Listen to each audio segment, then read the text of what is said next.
Chapter 12 and get to chapter 13. The last thing I have in chapter 12 is on page 479. The well-adjusted person. The book says, well-adjusted people enjoy the difficulties and ambiguities of life.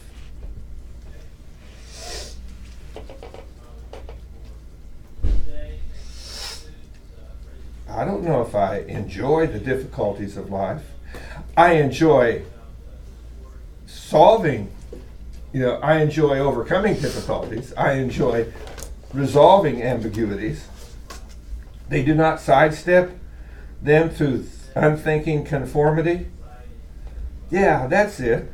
I'm not a rebel. I'm just not being swept up by the crowd, right? No, Tom, you're a bit of a rebel. They accept challenges and are willing to endure the pain and confusion these challenges may bring. Have you ever done anything that was painful, but you kind of enjoyed doing something that hurt a little bit? No, but I've been proud of myself for doing something that hurt, because I know I should have. And you worked through the hurt? Yeah. Yeah, so that's... Gotcha, Molly. Right? All right.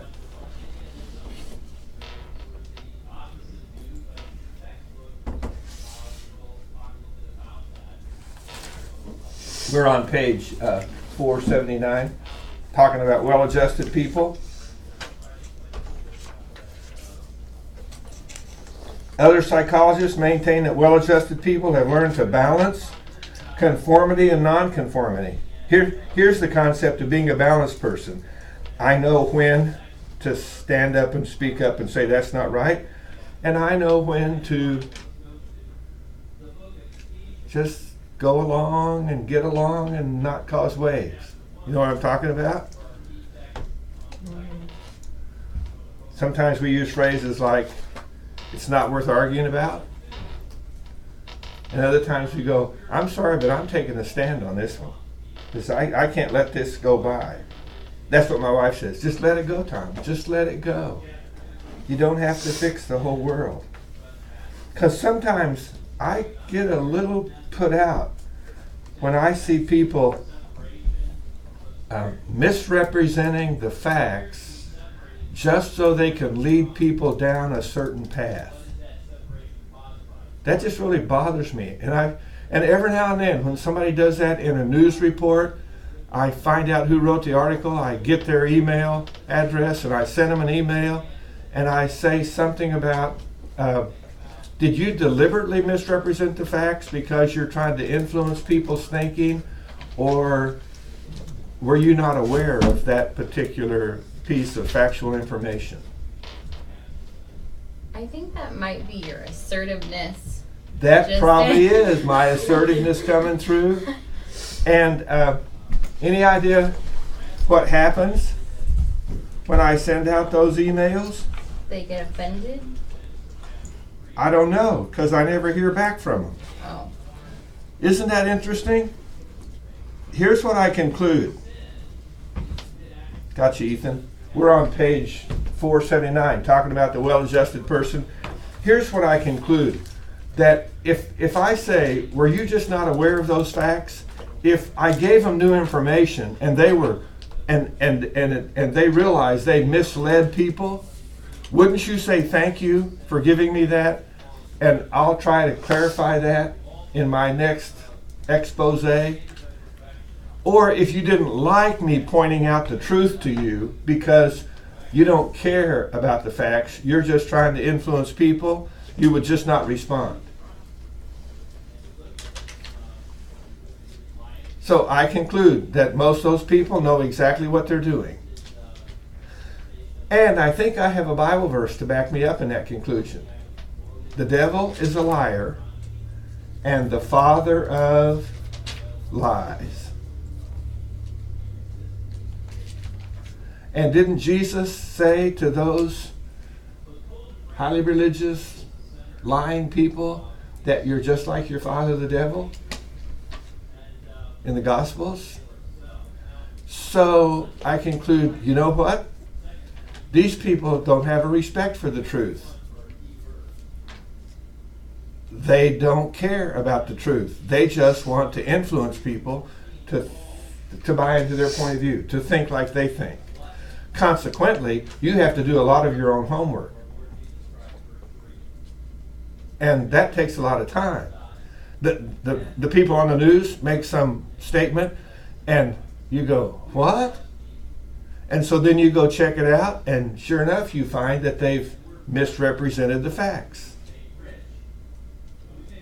Because they want to attack the person that they're criticizing. I just heard an interview. I try not to talk about this stuff, but see, when you talk about being a well-adjusted person, you need to learn to be what the Bible calls discerning. And I just saw an interview where I wrote it down at home. I didn't bring it with me, but I wrote it down so I wouldn't misrepresent her. And Hillary Clinton was being interviewed, and here's what she said: that you can't be civil with people who are trying to undermine what you believe in. Now, do you understand she was making reference to Republicans undermining their Democratic agenda? Does everyone understand that? That's what she was talking about in particular. But if you take that statement and generalize it, you can't be civil with people who are trying to undermine the things that you value highly.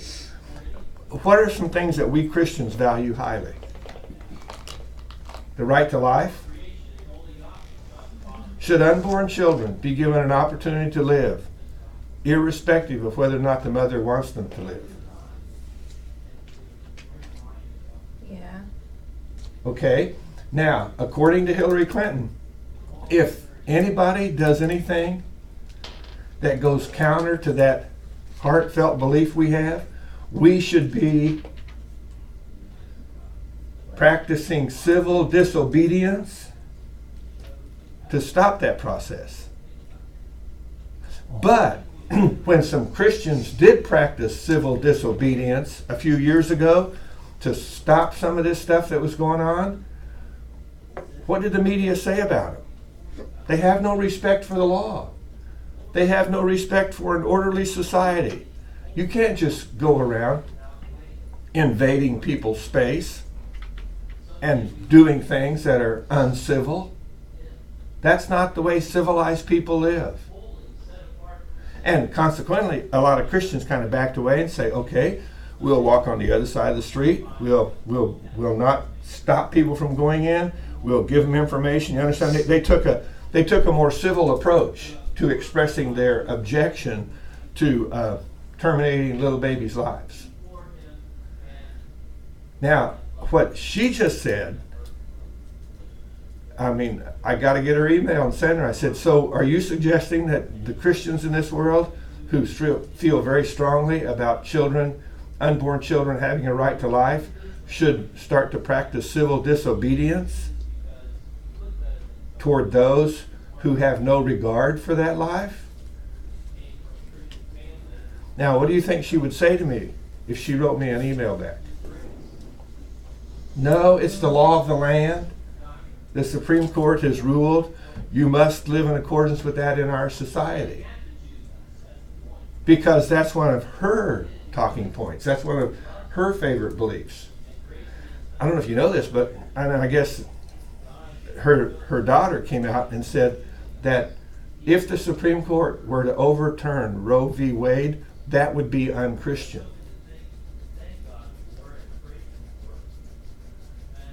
And I just think, whoa. And see, when I hear that stuff, I think, was that reported accurately? So I go check it out, and sure enough it was. Sure enough it was.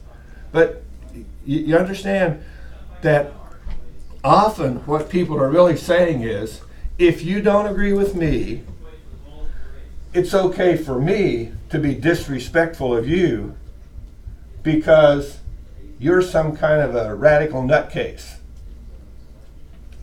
And so who's not a radical nutcase? The people who agree with my point of view. And do you understand that kind of thinking is what leads to wars in this world? When people get so entrenched in their thinking that they're not willing to live and let live and let another point of view have its time in the sun, so to speak. And that's part of what's going on right now in our society in terms of politics, is that when the Republicans, when the Democrats were in charge, they did what they wanted to do without any regard to what the minority in society thought about it. They said, hey, we have the votes, we'll make the decisions. And that's now what the Republicans are doing, and it's causing a very divisive kind of spirit to go on in our country. Rather than saying, you know, when you guys win the election, then you get to make the decisions. When we win the elections, we get to make the decisions. It goes back and forth, down through history, and we both have to learn to live with that. And that's been kind of the what would you call the civilized way to live in our world, because the people who disagree with me won the election. So when the people I agree with win the election, then they get to do what they want to do. And it's just like, and really, I think well-adjusted people have learned how to deal with that. And what's going on in our world today is we're becoming a society of people who aren't very well adjusted. We're all becoming extremists of a sort. And it's like, hey, are you a radical Christian? Yes, I am. But am I going to pick up a sword in the name of the Lord and start chopping off heads? Well, when Jesus was being arrested and one of his followers picked up a sword to do that, what was his response? No, put that sword down. That's not my way of doing things. And when I look for instructions in Scripture that talks to me about how I relate to my government, it tells me to, what does the Bible tell me to do? It tells me to pray for them, and it tells me to submit to them. That's pretty heady stuff, isn't it? And if I'm going to be a well-adjusted Christian, then I'm going to do both of those things. And some of my friends would say, and if you're a well-adjusted Christian, you're going to get registered to vote and vote in every election. Even if you don't vote for everybody, you're at least going to vote for the people that you know would do a good job, to give them your support, because that's part of your responsibility as being a citizen. So we learn how to balance, on the bottom of page 479, conformity and nonconformity. We can balance this whole thing. We live a balanced life. And I think what I've heard for years in America is well-balanced people saying, well, I don't like what they're doing in Washington, but this guy said that they can only do it for 4 years, and then we get a chance to replace them with somebody else. I mean, if you don't like the current president, you get a chance in 2 more years to vote a new one in. And that's the way the process works in this country. And as long as that process works, we'll be a representative democracy. If it no longer works, and here's how it no longer works, when the person in charge passes a law that says he can be president as long as he wants, and then he makes sure that his votes are counted and the opposition votes are not. Does anyone know anybody in the world in a powerful country who operates that way? In Russia, Putin suspended the democratic process because he thought it was bad for the country, and went back to the old way where he can be in charge as long as he wants. And for the time when he couldn't be in charge, he put one of his own personal choices in charge to make sure things were done his way while he was waiting to run for election again. And Russia is not a representative democracy, it's a dictatorship, and he's the dictator. And I'm sure he wouldn't want to admit that, but he would like to say, no, I'm elected by the people. But they had no choice about it. And so they basically, Christians in Russia, simply, well, the phrase in Russia is that if you're a Christian in Russia, you operate under the radar. You simply don't make a lot of noise about what you do.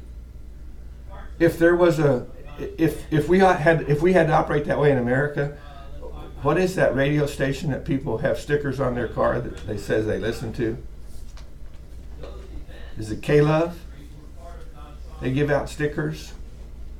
We would take the stickers off our car, even though we kept listening. And it could be that K-Love couldn't broadcast from here in our country because they would be outlawed. They would have to go outside the country to Canada or Mexico and then broadcast back into the country, and you could listen to them. You just wouldn't tell anybody you were listening. That's what it means to live under the radar. To be a well-adjusted person in those kind of worlds, that's what you do. Self-control and spontaneity. There again, self-control, for some reason, is getting lost in our society. And that means a lot of people are becoming unhinged. They are no longer what you'd call well-adjusted people. I have a handout here on well-adjusted people that I think might be helpful. I find stuff on the internet because I think the people who wrote our textbook left out one important dimension of being well-adjusted. While I'm passing this out, look this over, and it's just a short paragraph, and see if you can find the one dimension that this handout mentions that's left out in our textbook. For the people online, this is called Adjustment and Well-Being, Exploring Psychology, www.mhhe.com. Exploring Psychology, Adjustment, and Well-Being. And what does it say? Well-being may be defined as a subjective. That means different people will have little different dimensions to it. Positive, emotional state with general life satisfaction. It involves the way the individual feels about himself and or herself and is due to achievement. So you're achieving something. The successfully adjusted person is pleased with their life. I mean, nobody's completely pleased with everything, but they're happy.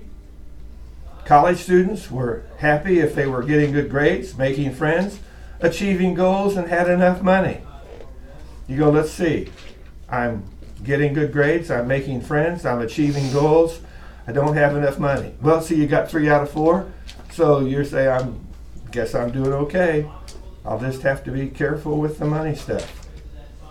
Oh, and we're studying with good professors. The greatest satisfaction with health, both groups reported the greatest satisfaction with health and the lowest satisfaction with financial security. Why is it you think sometimes Christians don't worry as much about financial security as other people do? We know that God will take care of us and provide. Don't we have a song about that? God will take care of me. And that God provides for us. And doesn't he even tell us, look at the birds of the field? How if your Heavenly Father takes care of them, you're more valuable to him than they are. So don't be anxious for what you'll eat or wear or sleep or what's going to happen. God will provide. Maybe not the way you thought. I have some cousins in Oklahoma. When we go down there to visit, they were laughing the last time we were down. They said, yep, when Uncle Tom took his girls shopping for school, he would say, "Okay, girls, let's head to the thrift store." And then everybody would chuckle a little bit. And I would say, "What's wrong with that?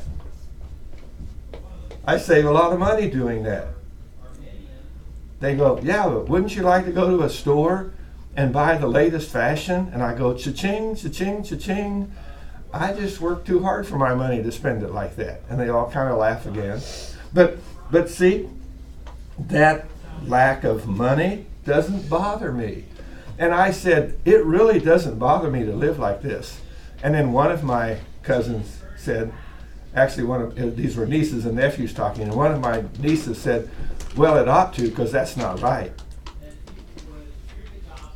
And I'm going, "What do you mean?" "Well, you know, that teachers ought to be paid more, and that we all ought to protest, you know, for higher pay for teachers."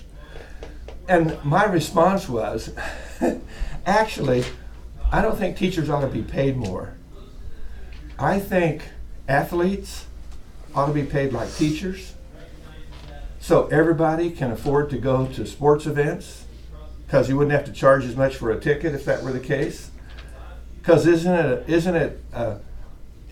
every American entitled to the right to enjoy sports? And I think that they charge way too much for movie tickets, and that's because they pay people in Hollywood too much money. Hollywood people should be paid like teachers.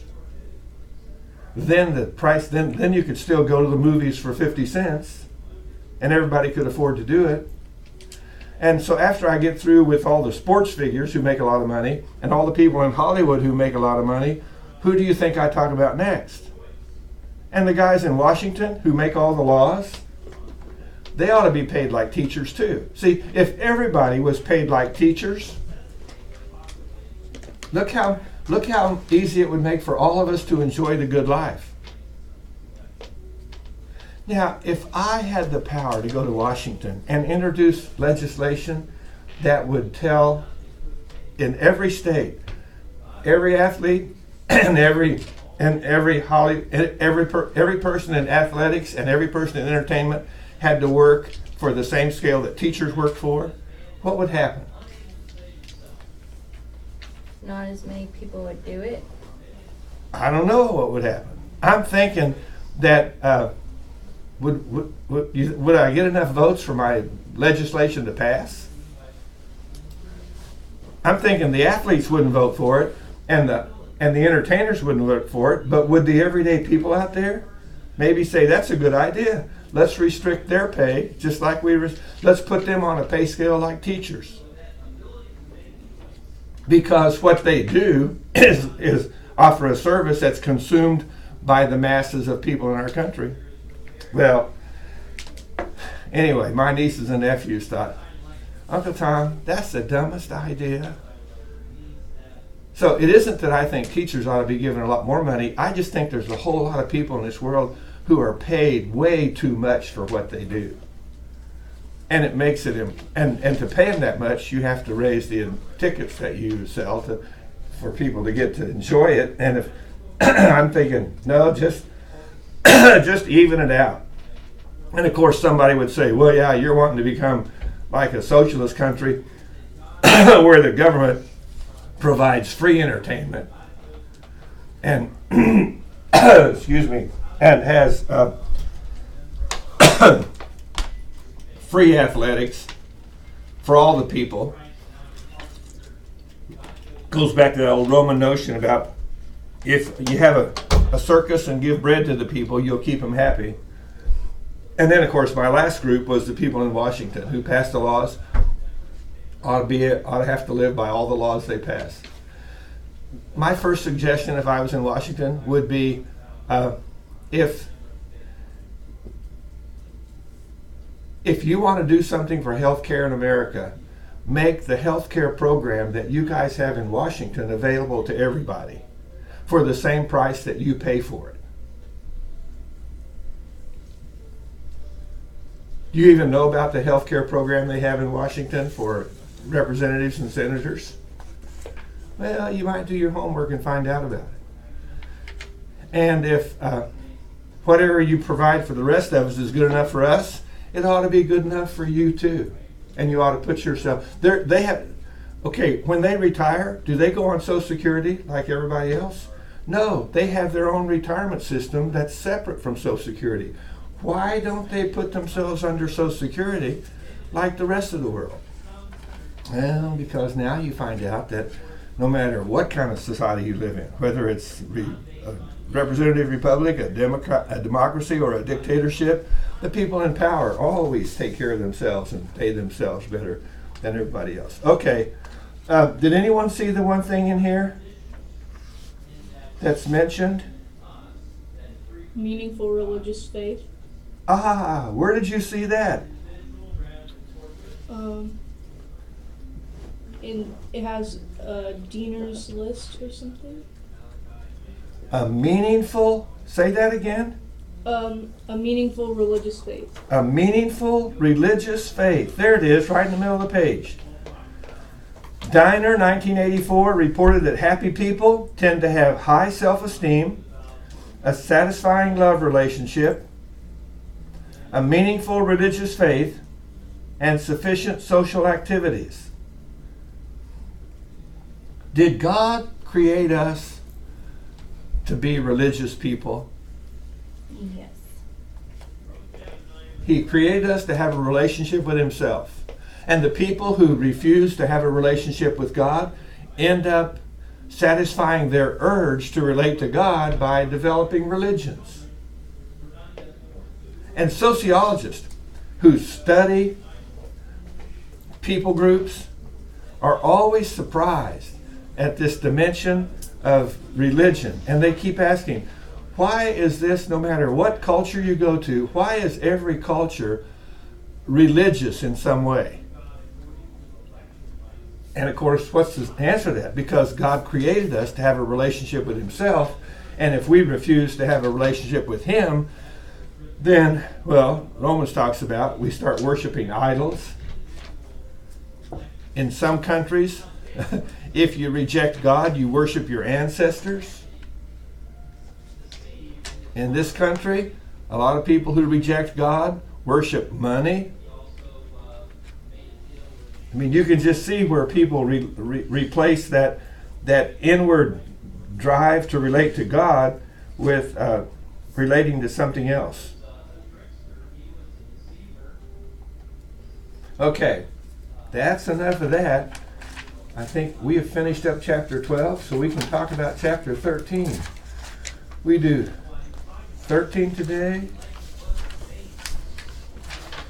and 14 tomorrow, and 15 on Monday and Tuesday, and we're pretty well finished up.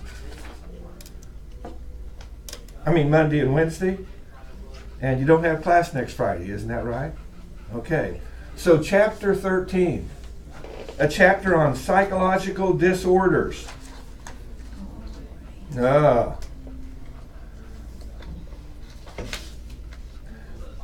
Society, on page 485, the individual and the mental health profession use different standards to judge normal and abnormal behavior. Society's main standard is, does this behavior conform to the existing social order? So, what's part of the existing social order that we expect people to conform to?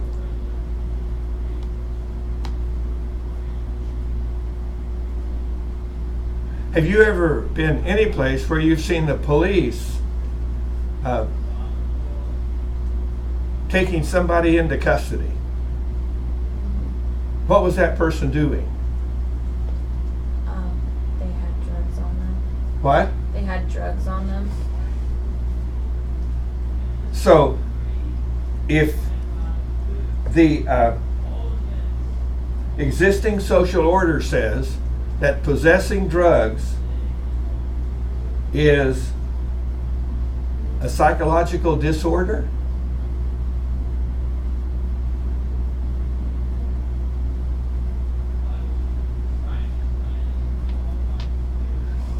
someone who's driving a car and they're intoxicated, what do we call that?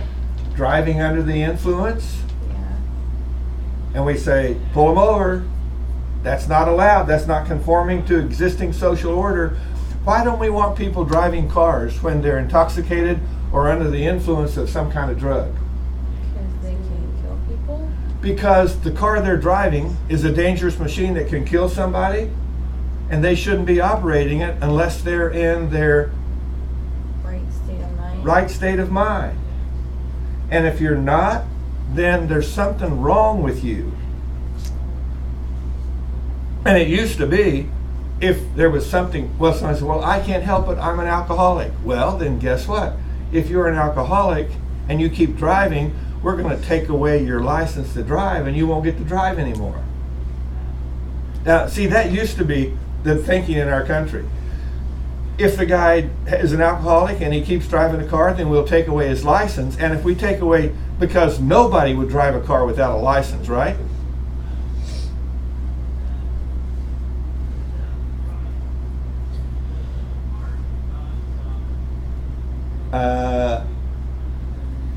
That used to be the thinking in this country.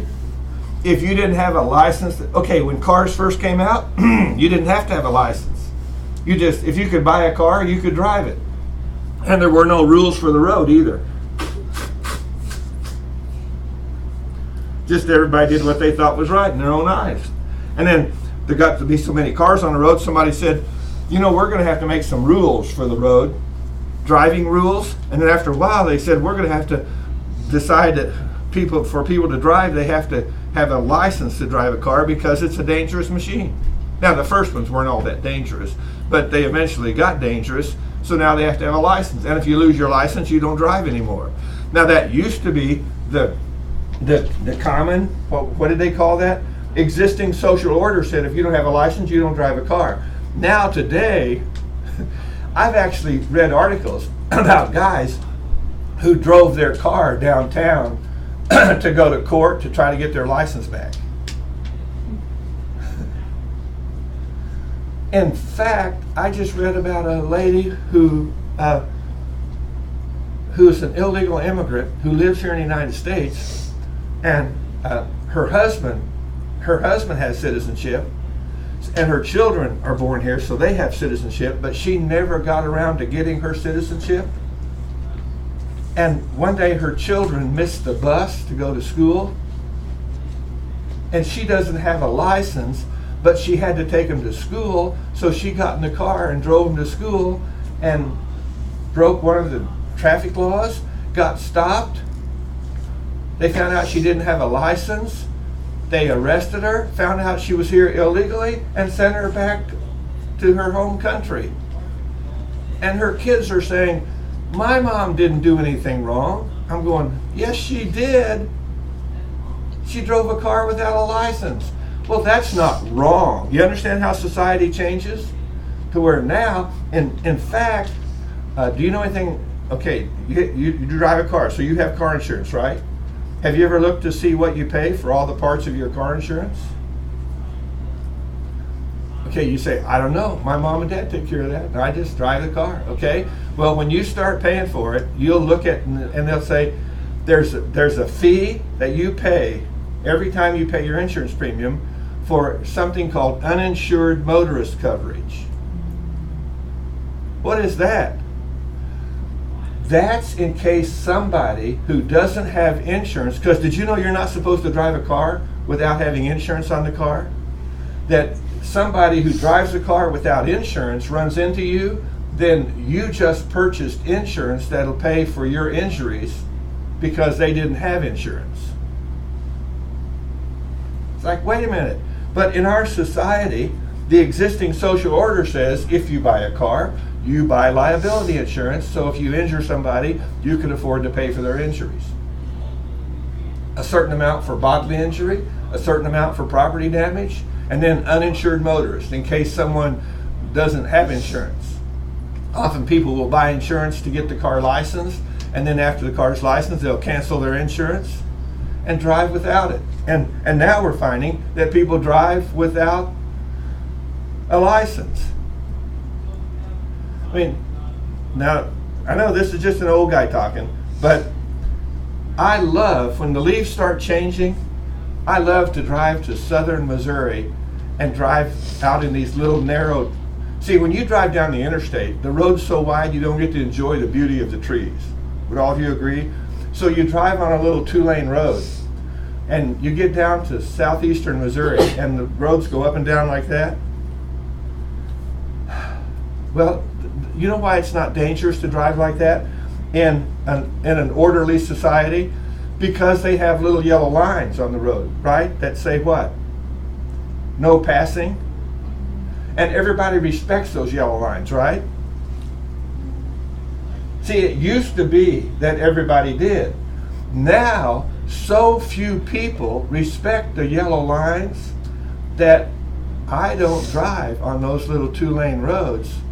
If I do, I keep my eye on the edge of the road, thinking that there's probably some crazy, there's probably someone with a psychological disorder coming from the other direction who is going to pass because they don't see a car coming because there's a hill and they're not paying attention to the yellow line. Oh, they see it, but I don't know what yellow lines mean, you know, or I don't care about yellow lines. I'll just go ahead and pass. And then when they come over the hill, they're right in front of you, so you have to say, I'm going to pull off the road and get out of the way and let the crazy person go by. And they cause a lot of accidents.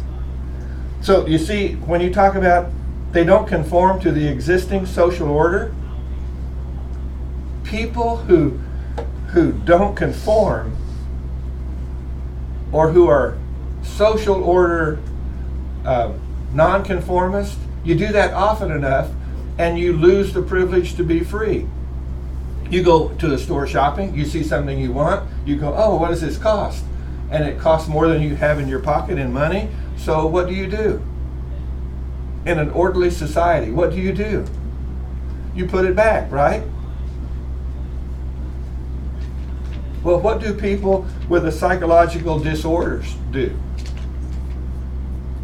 They steal it. And then what's their claim? I'm a kleptomaniac. And I'm thinking, wait a minute. You're not a kleptomaniac. You just are a social misfit. And one time some students said to me, well, what does it matter to you whether they steal something? They're not stealing from you, they're stealing from the store. If you shop at a store where a lot of people steal things, you will notice something. The price is always higher. I mean, do you understand that when people steal things, if a store says 10% of our stuff is going to be stolen, then they're going to raise the price of everything to recoup that 10% that's stolen. And who's going to pay that increased price? We are. If half the people stole stuff and the other half paid for it, the half who pay for it would be paying twice as much for the product to pay the guy who runs the store for the people who are stealing. That's why when I'm in a store and I see somebody stealing something, I walk up to the front and say, I just thought you'd like to know, the guy over there in the purple jacket just stuck a shirt inside his jacket and he's carrying it around. I bet he doesn't plan to pay for it. And you know what some kids in high school said to me when I told them that story? Anyone know what they called me? A narc. That's exactly right. Isn't that something? I'm an old guy, but things haven't changed that much. I'm a narc because I ratted out a thief. Whoa! Is that thinking still floating around out there? That you mind your own business, you don't turn in a thief? I'm thinking, whoa, the devil's a liar and the father of lies, and he keeps lying to us about this stuff. Well, the individual's criterion is his own sense of well-being. Hey, if I want it, I take it. And this is interesting. If any of you know a person who steals most of what he has, don't go to his house to visit, even if he's a friend of yours, because when you leave and he can't find something, what's the first thing he thinks? That you stole it. That you stole it, because stealing is his way of life, so he just assumes that other people steal too. And if your friend accused you of stealing, that would kind of put a damper on your friendship, wouldn't it? Because that's not an orderly way for society to work. And then I find out that some young people actually steal things because, and here's what they say, for the thrill of it. The thrill of it? Oh, my brother did something once when we were teenagers for the thrill of it.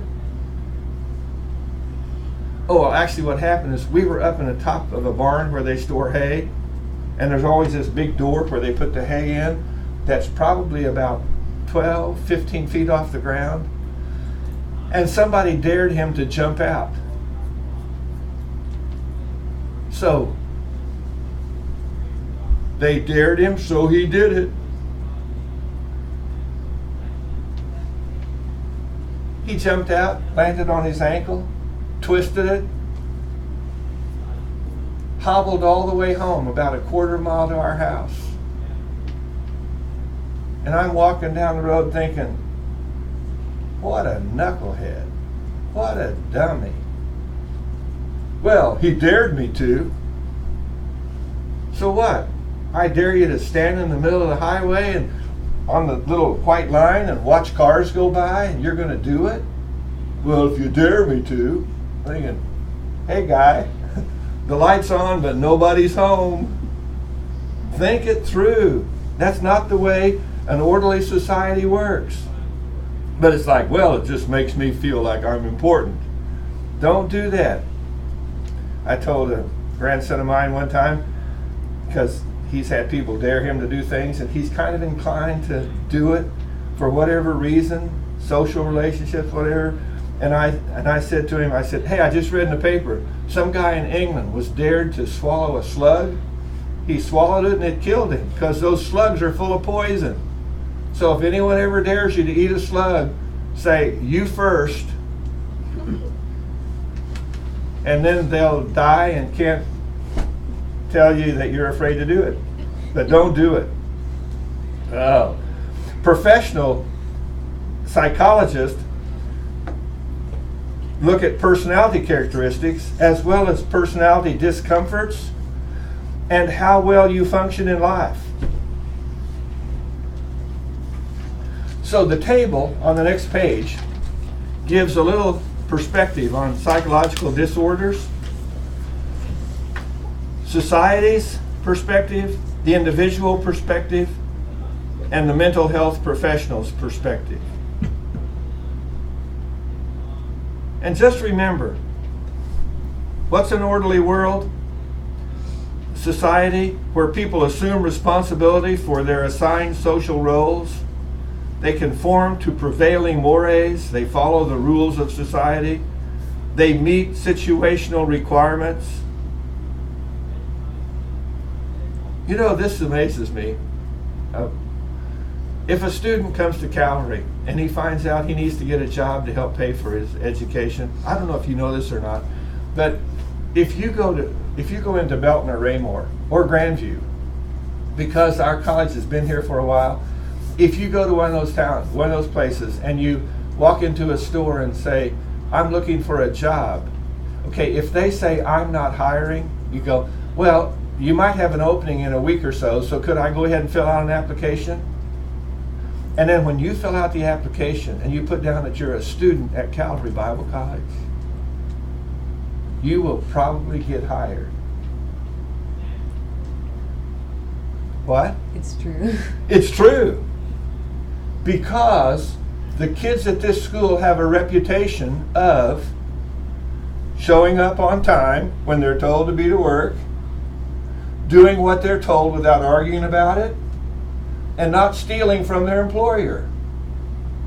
So what the employer does is he takes your application, he sees Calvary University on it, and he smiles and goes, it's time to terminate that yo-yo over there who doesn't show up on time.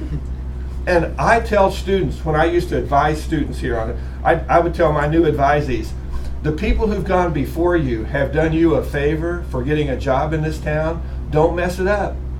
If you go to work, work as unto the Lord. Do your work as unto the Lord. And be the kind of worker that makes them want to hire more of us. And it's amazing how just being a Christian, even if people don't like your Christian beliefs and the fact that you go to church and all that kind of stuff, and, well, don't come around here talking about religion, but we want to hire you because we can trust you, because you're responsible, and because you do what we tell you to do and you don't lie to us and steal from us. Because we embrace a moral code that says you don't live like that. I mean, I just think it's so amazing what being a Christian does for us out there in what's called the world of work. And by the way, from an individual standpoint, does that make us happy? Are we happy campers? Yes, because we have the Lord, and the Lord gives us, and when we're in a situation where we're having trouble coping with something, we ask God to give us wisdom, to give us strength, to help us deal with it, and we enjoy a great deal of happiness in life. And what do mental health people say about us? Well, they're growing, they're developing, they're autonomous, they have pretty well mastered their environment, at least they're good work, they know how to do things at work, they can cope with stress and they can adapt. Oh, but wait a minute. They've got this one little mental flaw. What's the mental flaw we have that bothers a lot of mental health professionals?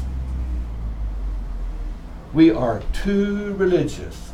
A little bit of religion is beneficial to society. But you Bible thumpers, I don't know why they call us that, because do you know anybody that thumps their Bible before they open it and read it? But you Bible thumpers are just weird. In fact, in some countries, they put highly religious people in mental institutions because they're mentally ill. Because that's not accepted in that society. Isn't that interesting? And there are some people today who would probably wish that if you said you believe in God, they would revoke your right to vote and right to drive a car and who knows what else, because they don't think we Christians ought to have any kind of input into the larger society because we're flawed individuals. As one person said one time on television, one of those talk shows, people who believe in Jesus are mentally damaged. And my thought was, no, you're the one who's mentally damaged to think like that. And what you need is to encounter a Christian somewhere who loves you enough to lead you to the Savior so that you can get your life all together too. And by the way, that helps explain why a lot of people are so negative about Christians. See, like a guy says, I don't believe in God, and you people who do make me mad. Now, how can you get mad about something that doesn't exist? See, in his own heart, he knows there's a God. He's denying that fact, and it's making him mad to see people who embrace the Creator of the universe as their Savior and Lord and Heavenly Father. It's just amazing. So just be aware of that. I have a handout here in this regard. Where did it go? Oh, it's over here. Oh, I had a handout to give you from the last chapter.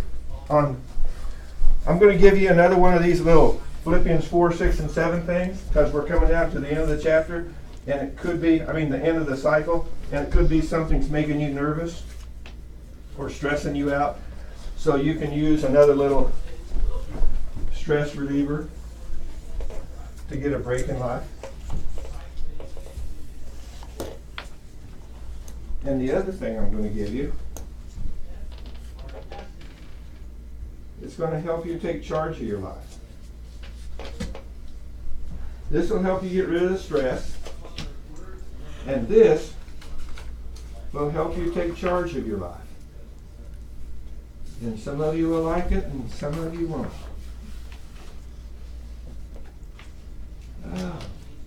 Come on, get those pages separated. One for you, and one for you, and one for you, and one something for you. Have you seen anything like this before anywhere in life?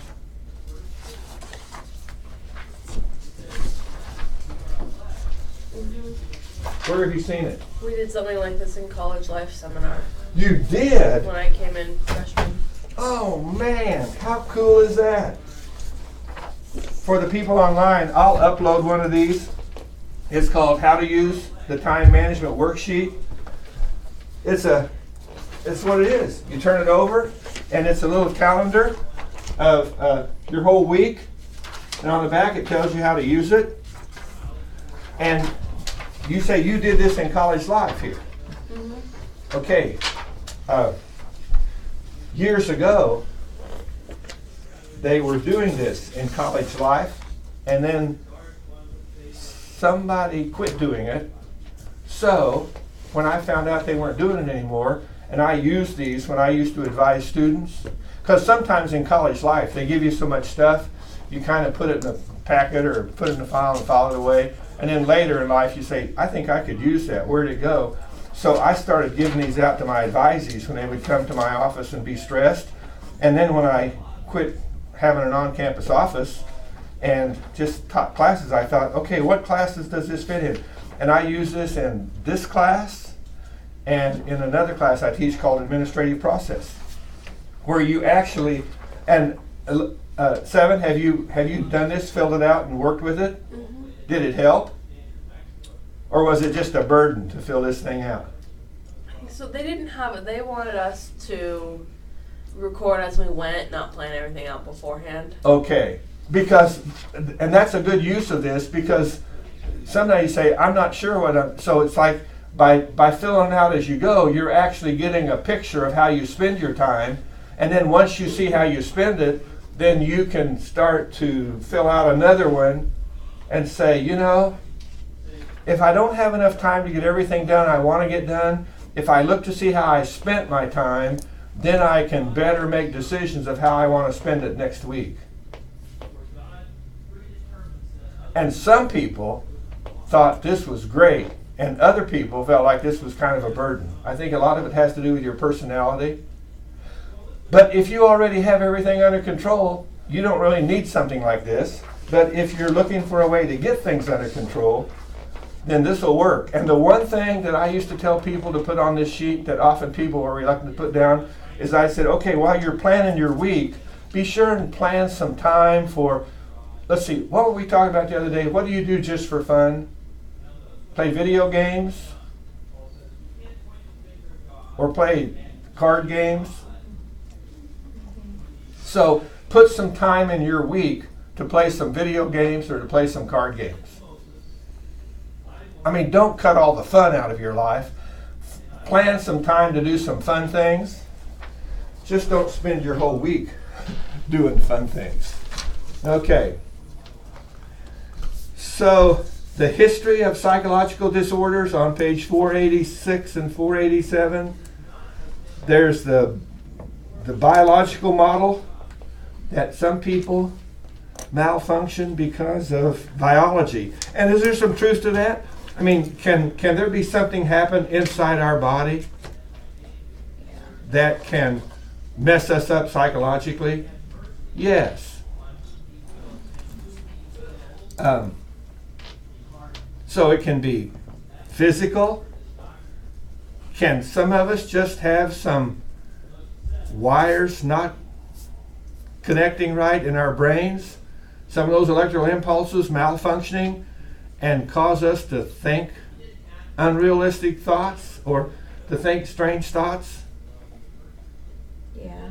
Okay, so it can be neural up there in the mind. And it's like it's hard to separate the brain itself not working right from the thoughts we have, because that's where the thoughts come from, was within the brain. But it could actually be a brain damage thing, or it could be just that once the signals are being sent, the way we interpret them is kind of strange. I think adolescents, early adolescents, 13-year-olds, sometimes 12-year-olds, sometimes 10-year-olds, but 10, 11, 12, 13-year-olds. Do you remember when you were 12 or 13 and if you had a, what do you call them, pimples or zits? If you had a blemish on your skin, on your face, and you went to school, you might have not gone to school. You might have stayed home because everybody's going to notice it. And I used to say to my daughters, do you really think everybody at school is waiting for you to get here and they're going to check your face out to see if there's a blemish on it? And guess what they said to me? Yes. I said, well, they're not. You are not the center of the universe where everybody's looking at you every day to see what's going on. Maybe one or two people will, but not everybody. In fact, most of everybody else your age is thinking about everybody's looking at me, and they're so self-conscious they don't notice what's going on with others. And see, you say, well, is that a psychological disorder? Well, do you see how it can be a psychological disorder if you got to the place to where you said, I'm not going to school at all because I don't look right. You understand how those little things that happen could grow into a disorder. Just like not eating right can result in some kind of physical malfunction. Not thinking right can result in some kind of psychological disorder. Page 489 talks about classifying psychological disorders, and it's got a table on page 490. And I have a handout for you on this. I suppose that table, I just found this on the internet that I thought you might like to have. It's a list of mental disorders. It's not a complete list, but it just gives you a sample of some of them if you just want to go Google some mental disorders and read about them. If that kind of thing interests you.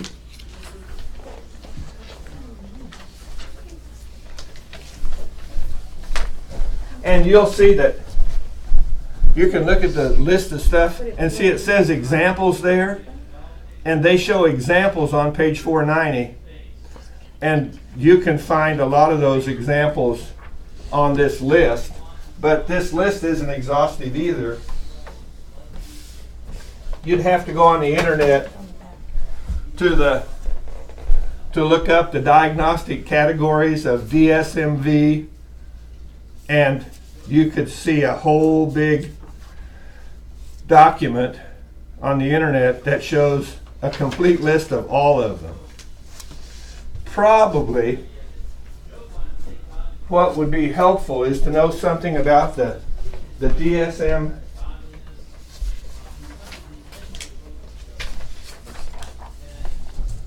A little history of this little catalog that's used to describe all of these mental disorders.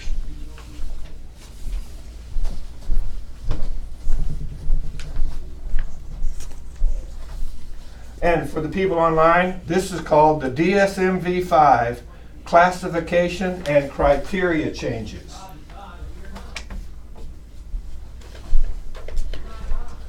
And at the bottom of the page, it talks about new disorders.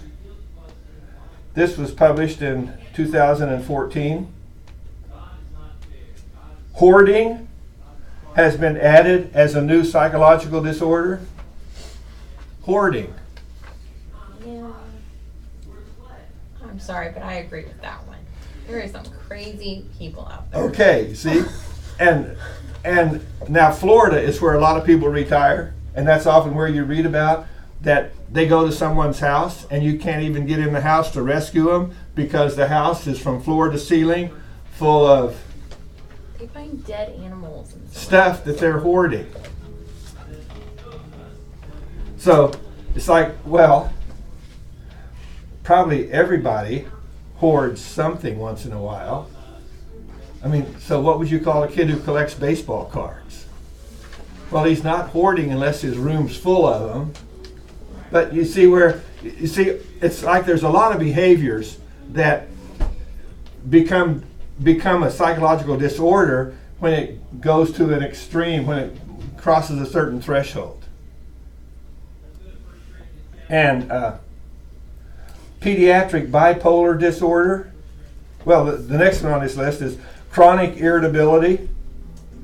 You're just irritable. I'm going, well, if you're irritable, you probably aren't getting enough rest or eating right. But you're irritable all the time. Well, if you don't get a handle on it, they're going to call you, they're going to classify you as having a psychological disorder. Pediatric bipolar disorder. Most often in the past, do any of you know any adults that are bipolar? Yeah. Okay, usually bipolar in the past has always been diagnosed with adults. Now they're saying there's some children with bipolar disorder. Children with extreme behavioral discontrol.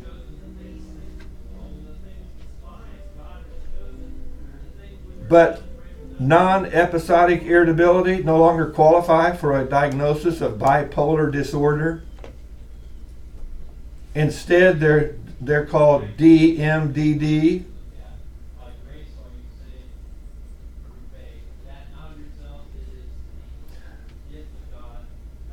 Binge eating disorder. Premenstrual dysphoric disorder. Restless legs syndrome. REM sleep disorder. These are, in other words, the people who put this together, ever so many years they revise it and they add new things to it. But on the back page, they also take things away from it.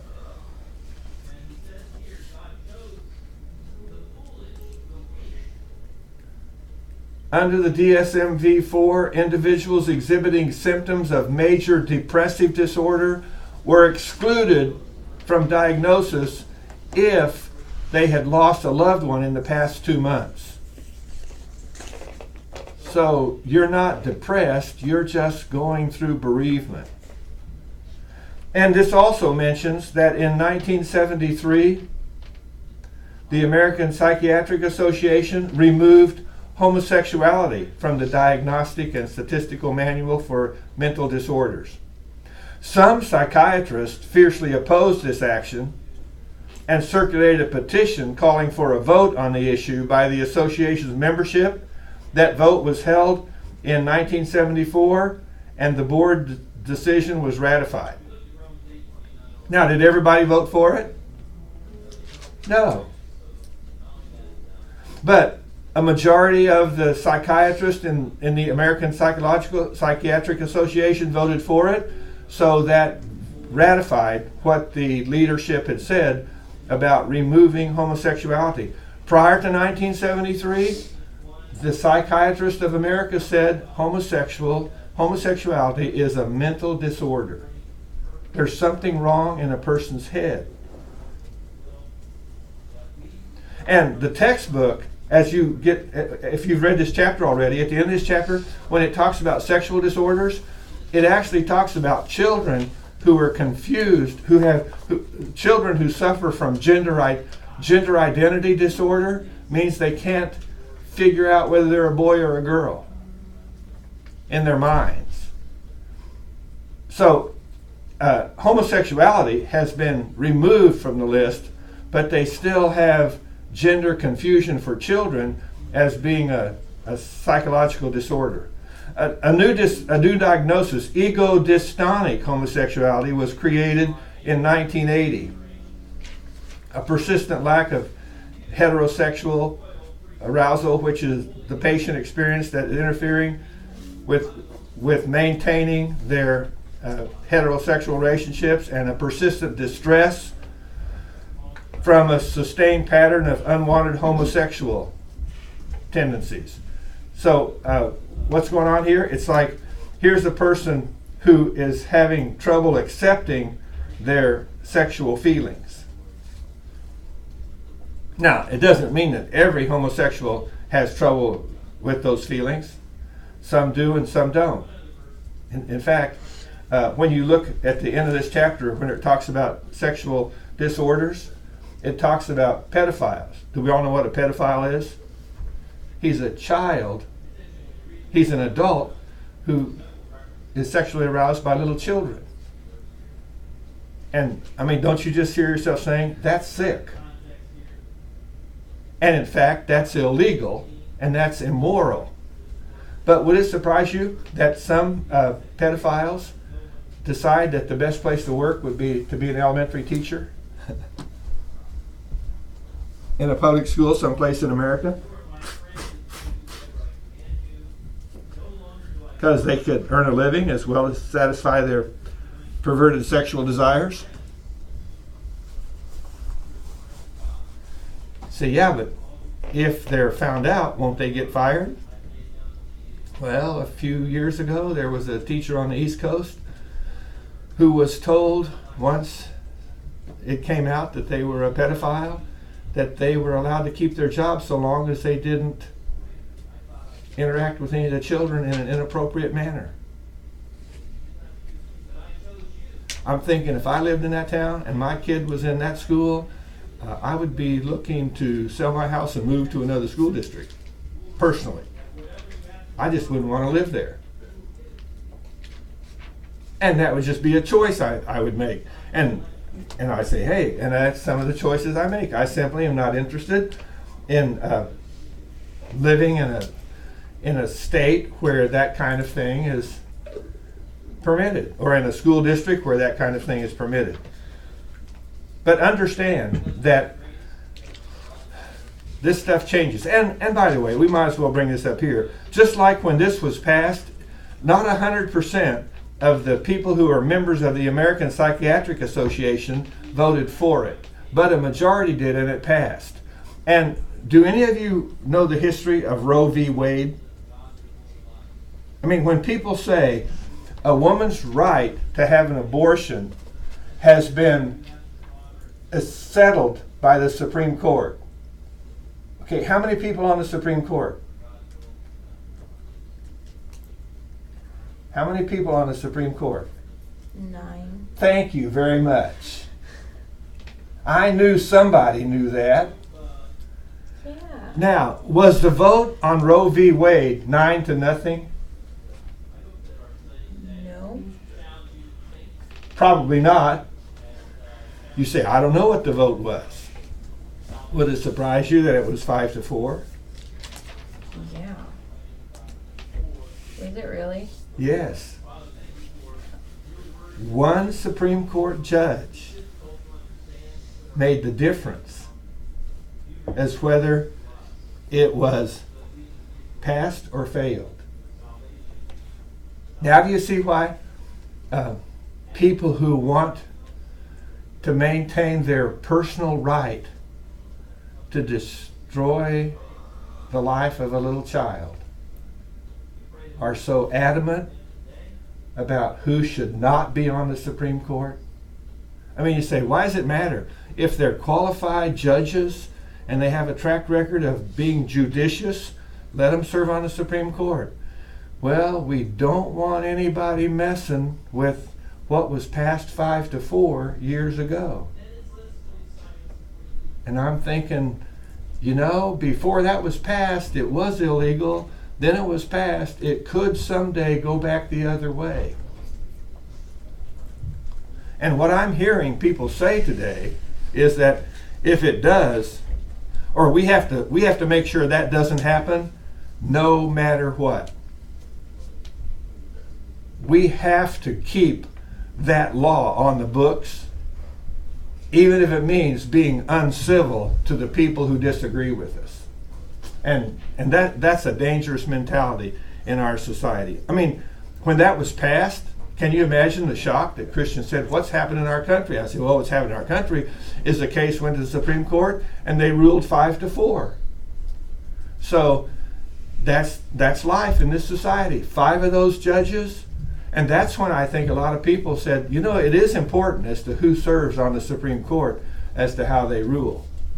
Well, in early America, did the Supreme Court rule that slavery was okay? You don't know that either.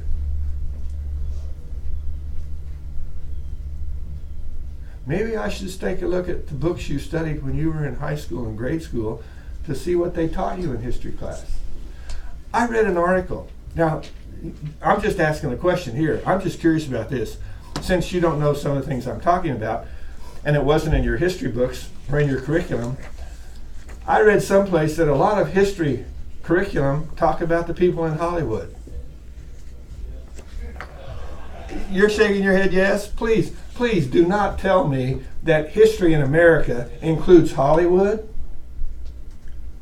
All those people do is entertain us. Isn't that all they do? That's all they do, is make movies to entertain us. Or, as one person said, to influence us to do things that we shouldn't be doing because they glamorize evil and immorality. Whoa! Not all the movies do, because I've seen some movies that are cool stuff. But if your history books were full of Hollywood and whatever else, and if you weren't taught some of this stuff, okay, years ago that would have been awful. But today, it doesn't matter. You just go to the internet, look this stuff up, and find out for yourself, because it's all out there to be discovered. On page 491, let's talk about mental illness and the law.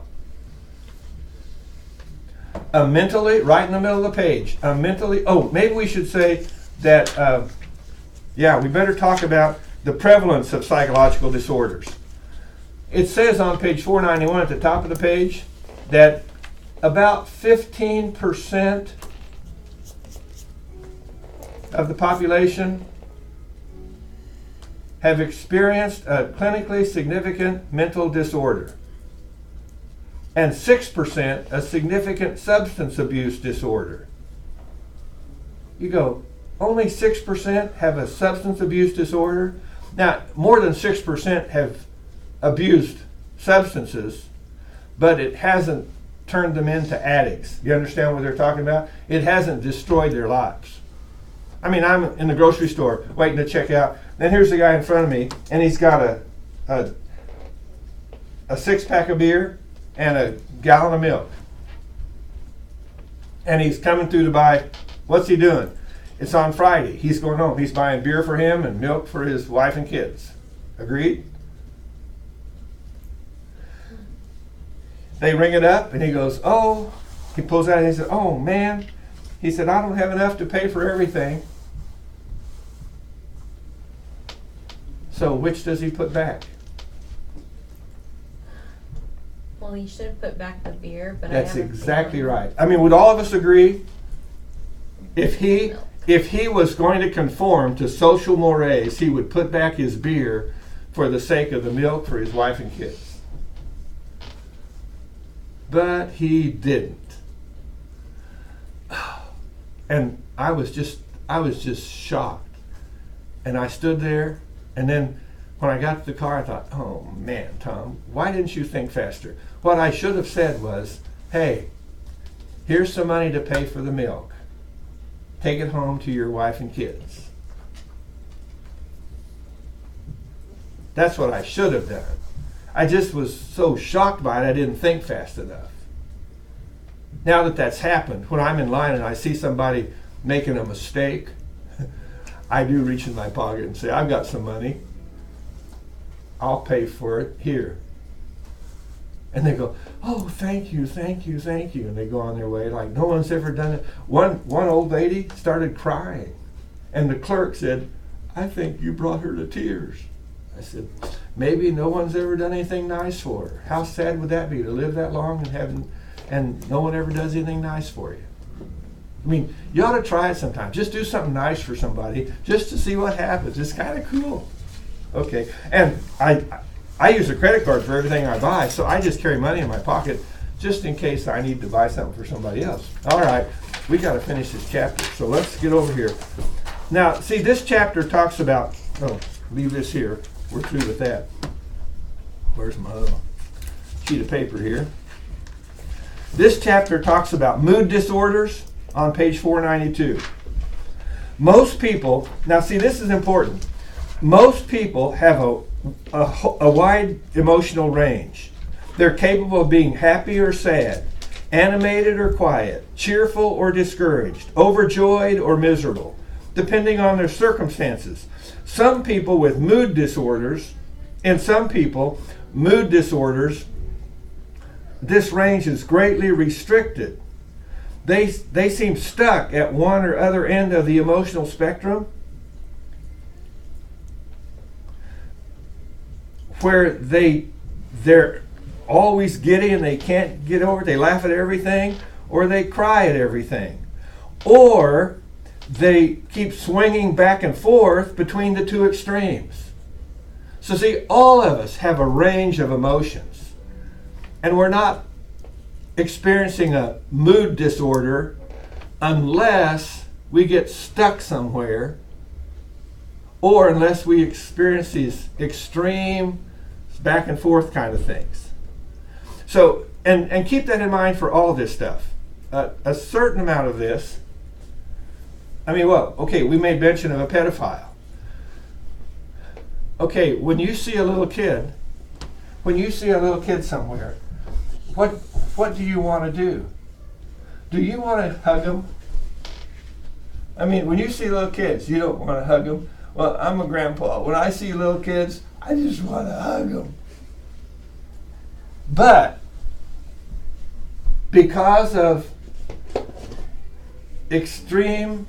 pedophiles, what does it say now? No, don't go around hugging them. Just pat them on the back or something. So you understand? There's nothing wrong about wanting to hug a little kid, but because of our society, we become so hypersensitized to that. Isn't that true with a lot of words that we use anymore? It's like there's just a lot of words you can't use. I understand recently that some library discarded Mark Twain's books because the N-word is in there. And that word is no longer appropriate to be used in the English language. And if you know the history of that word, that is a very inappropriate word. That would be one of those words that when we talked about before, we probably should have had our mouths washed out for using it. And so I'm saying, when you look at that, you say, if this is how sensitive our world is today about some things, then we have to be careful in terms of what we do. And that means I don't give little kids hugs like I used to. Okay, so what's the next one here after mood disorders? On page 496. Now when it talks about the causes of them, you are not going to figure that out. I mean, suicide on page 496. Suicide. Why is suicide listed here? Because so many people are committing suicide. They are. Suicides outnumber homicides by 5 to 3 in the United States. And more than twice as many people die of suicide than die from HIV or AIDS. Whoa.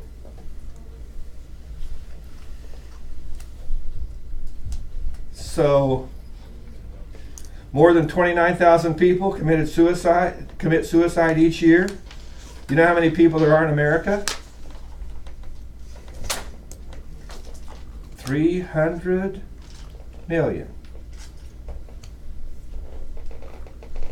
So 30 out of 300 million would be 10 out of 100 million. Whoa. So suicide is very prevalent, but it's not as prevalent as it could be, but it outnumbers homicides and deaths from HIV. Well, years ago, when suicide became a popular topic, I found out that some young people told me that some of the some of the new music was written by guys who encouraged teenagers to kill themselves. And I said, nobody would write a song like that. So I started checking out the music, and guess what I discovered? Sure enough, they were. And guess what I discovered when I did some research on the people who were writing those songs? Their lives were so miserable, they wished they were dead, but they didn't have the courage to take their own life, so they got relief from singing a song that would encourage somebody else to take their life. In other words, they got a certain amount of personal relief from encouraging teenagers to commit suicide. Now that's a guy who's got a mental disorder and ought to be put in an institution somewhere. Okay, we're out of time, so we better quit, because I have to go to math class.